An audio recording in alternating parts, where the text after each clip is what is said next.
Alright, hi guys, good afternoon. We're here in La Union right now with my hubby. So here's what they called it Baluarte? Baluarte? Baluarte ng La Union. So tell me about the history of this Baluarte. Love. Yan ba? Baluarte La Union, sinasabi isa sa mga ancient yan na 400 years old na during Spanish colony pa yan. So 5.6 meters ang taas niya, made of bricks. Okay, and then? So ginamit din yan kasi nung World War II ng mga tao dito sa Luna. And by the way pala, yung lugar na Luna, ipinangalan siya sa magkapatid na Antonio at sinong painter at Juan Luna. Alright. So yun yung brief history ng Yes. ng Baluarte na to. So, So originally, ano ba talaga yung function nito? ang function niya nung World War II Diba, it is a lighthouse. Lighthouse, diba? para siyang gano'n. And as you can see, lighthouse, Baluarte. Ito, may sea dito. So, paano nagko-connect yan? Okay. Kasi nung World War II, ginagamit siya ng mga tao dito sa Luna para makita yung mga pumapasok na Chinese, Japanese at mga Moro pirates.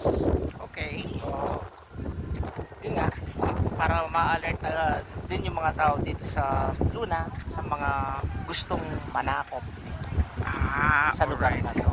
So, ito yung pinaka-main function yun ang niya. main function. Pero kung tatanungin naman nila, syempre pag sinabing mga lighthouse na mga watchtowers.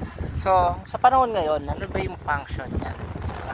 Of course, pag sinabi nating lighthouse, siya yung nagagabay o nagaguide sa mga boat, mga vessels.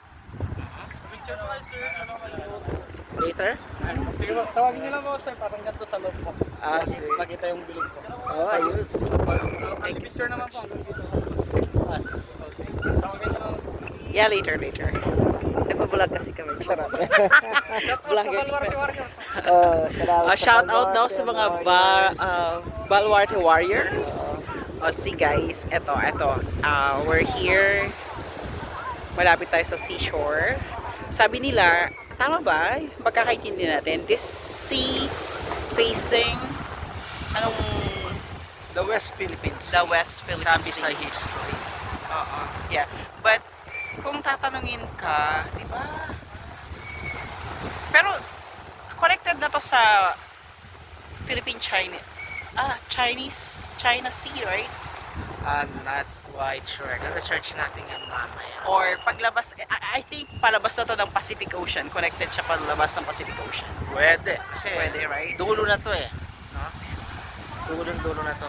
Oh, north na to, di ba? Oh. How Saka, many kilometers away from here? Nasa Vigan na tayo or nasa Ilocos na tayo? kasi isa o dalawang bayan na lang, nasa lawag na tayo So that's part of Bigan na. Ilocos, right? Pabigan ako, Ilocos. Wow. Kaya, nire-recommend ko sa inyo kung plano nyo talagang puntahan yung lugar na to. Hindi kayo magsisisi, napakaganda. Pero, syempre, hindi lang yung motor yung i-condition nyo, pati rin yung katawan nyo. Kasi, napakahaba ng biyahe. Pero, Alright. sulit, napakasulit. Yeah, sulit. Especially sa mga riders, puntahan nyo na to. Very sulit, very soothing feeling pag na-experience nyo pumunta dito.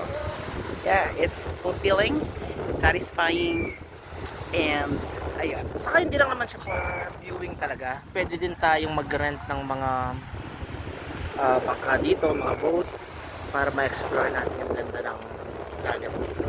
True.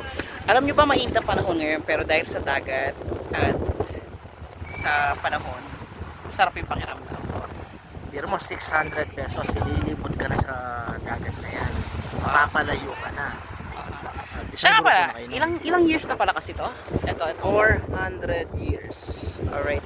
Guys, pag pinuntahan nyo raw to, magiging mahaba rin ang buhay nyo kasi haba rin daw neto. Okay? Saka konting trivia pa. Alam mo ba na isa pa lang yan sa mga tower? Ang sabi kasi nila, meron pang 4 maliban dyan.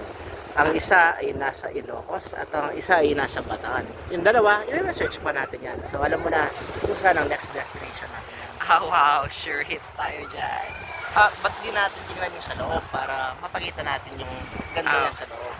Yes, okay, sure, why not? Later, bye muna for now.